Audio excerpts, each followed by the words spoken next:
Bismillahirrahmanirrahim. Alhamdulillah wa syukurillah wa la haula wa la quwwata illa billah. Yang saya hormati, saya banggakan pimpinan Pondok Pesantren Mama Bakri Kiai Haji Daudul Bahar. Yang kami hormati hadir di sini Ketua MDI Kiai Haji Khairul Anam beserta jajarannya.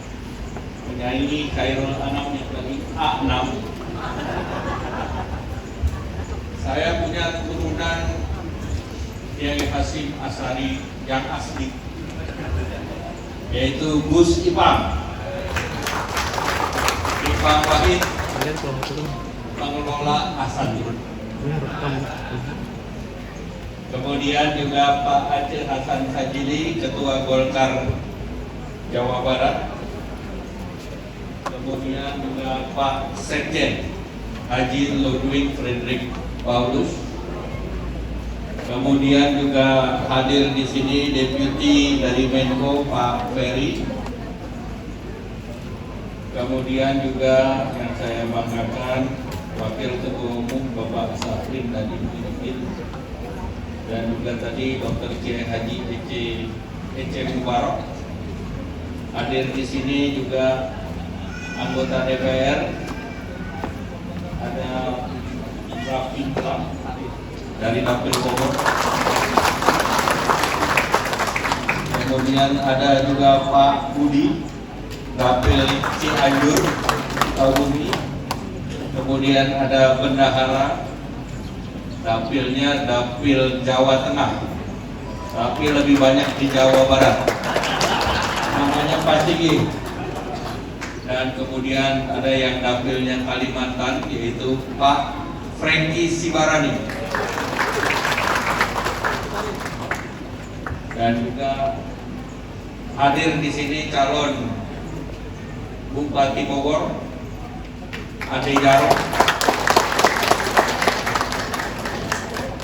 Balihonya sudah di mana-mana, tapi dia paling pandai mendekati tempat makin banyak.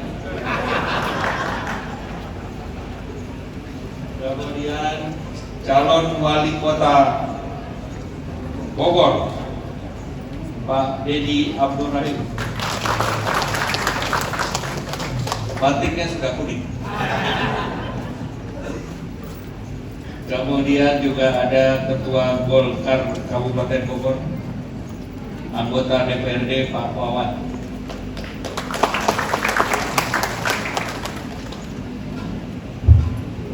Selanjutnya juga direksi dari Lembaga Keuangan BUMN dan Swasta Nasional, Mitra DNKI dari Basnas, BPKH, BSI, Astrindo, Jamstrindo, Astrindo Syariah dan Kamu Jabar Banten, serta hadirin yang berbahagia.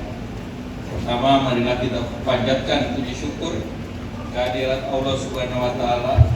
Berkat rahmat dan ridhonya kita hadir dalam sosialisasi keuangan inklusif bagi santri dan masyarakat pesantren dalam rangka Milad Majelis Dakwah Islamiyah yang ke-46. Dan kebetulan bertepatan dengan Hari Pancasila 1 Juni 2024. Saya bacakan pantun dulu. Membeli durian ke Papua, pulangnya mampir ke Bengkulu. Assalamualaikum hadirin semua, semoga sehat, sukses selalu.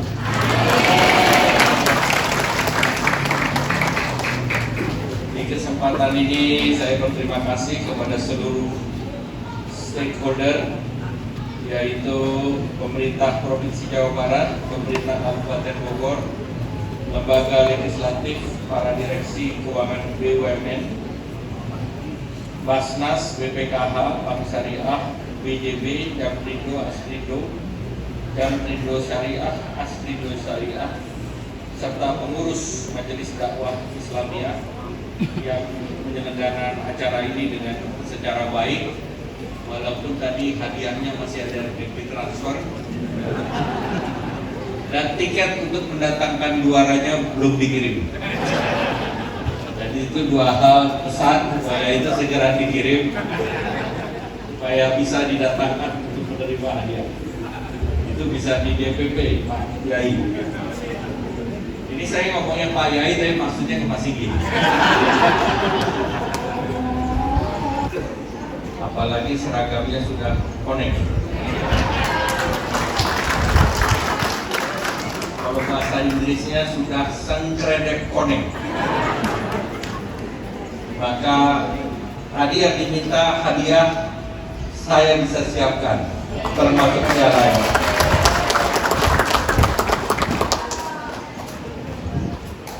Selanjutnya, kita ini sebagai negara muslim terbesar tentu potensi mengembangkan ekonomi berbasis syariah. Berdasarkan Global Islamic Index, Indonesia adalah peringkat ketiga di bawah Malaysia maupun Saudi Arabia. Ini sebetulnya tidak masuk akal karena jumlah penduduk kita 280 juta dibandingkan dengan Malaysia yang mungkin setara bahkan sedikit lebih penduduk lebih kurang dari Jawa Barat. Demikian pula dengan Saudi. Oleh karena itu kita harus meningkatkan agar ekonomi syariah kita bisa nomor satu di dunia. Nah ini PR pada anggota Dewan dan masuk Pak Aceh Hasan Sajili. Yang kedua, potensi pesantren juga kita punya 39,6 ribu pesantren. Saya nggak minta banyak-banyak kepada Pak Khairul 6 lebih jelas. Saya nggak minta banyak-banyak, minimal 10.000 pesantren itu menjadi jaringannya dalam 5 tahun ke depan. Dan kita punya lebih dari 4,8 juta santri. Kalau pesantrennya 10.000 cukup. Tapi kalau santrinya ya minimal 4 juta dari 4,8. Nah, terus pondok pesantren juga punya potensi besar dalam mendukung keuangan inklusif. Nah, itu salah satu tugas dari deputi saya Pak Ferry itu untuk meningkatkan inklusif keuangan. Nah, tentunya bekerjasama dengan pesantren adalah hal yang penting dan Bapak Presiden sendiri sudah mengeluarkan regulasinya Perpres nomor 114 yaitu akselerasi keuangan kepada masyarakat melalui koordinasi pemerintah pusat, daerah, jasa keuangan dan organisasi masyarakat termasuk ormas. Apalagi ormas keagamaan mendapatkan privilege atau mendapatkan keistimewaan oleh Bapak Presiden bahwa ormas keislaman boleh punya tambang. Kalau di sini juragan tambangnya namanya Kang Ade Jarot. Jadi sangat punya akses kemana-mana. Nah, kemudian tentu adik-adik santri sebagai generasi muda mempunyai kesempatan di era digitalisasi ini. Jadi kita lihat potensi yang besar, generasi muda ada 65 juta orang dan ini adalah potensi bonus demografi. Pesantren bukan hanya pendidikan dan pengajaran keagamaan, tetapi juga tanggung jawab besar untuk pemberdayaan sosial ekonomi masyarakat. Pemerintah punya banyak program, apakah itu kredit usaha rakyat, kemudian pemerintah membentuk bank wakaf mikro, sudah ada 62 bank wakaf mikro, pembiayaannya sekitar 112 miliar, dan juga mendorong UMI, pembayaran ultra mikro, itu 1,6 debitur dengan jumlah dana yang disalurkan 6,7 triliun. Di samping itu juga pemerintah sudah menerbitkan sertifikasi halal untuk UMKM sejumlah 1,4 juta dan ini akan ditingkatkan dan sertifikasi halal itu gratis.